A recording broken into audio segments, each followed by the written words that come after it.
بسم الله الرحمن الرحيم.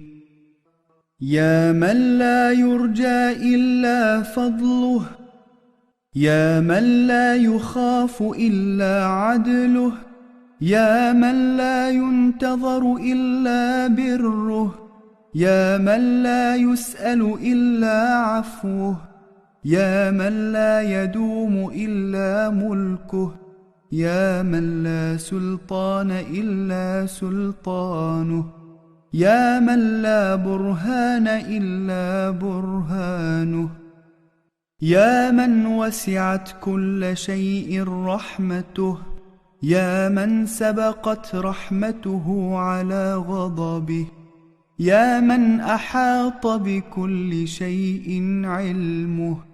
سبحانك يا لا إله إلا أنت الأمان الأمان، خلصنا من النار.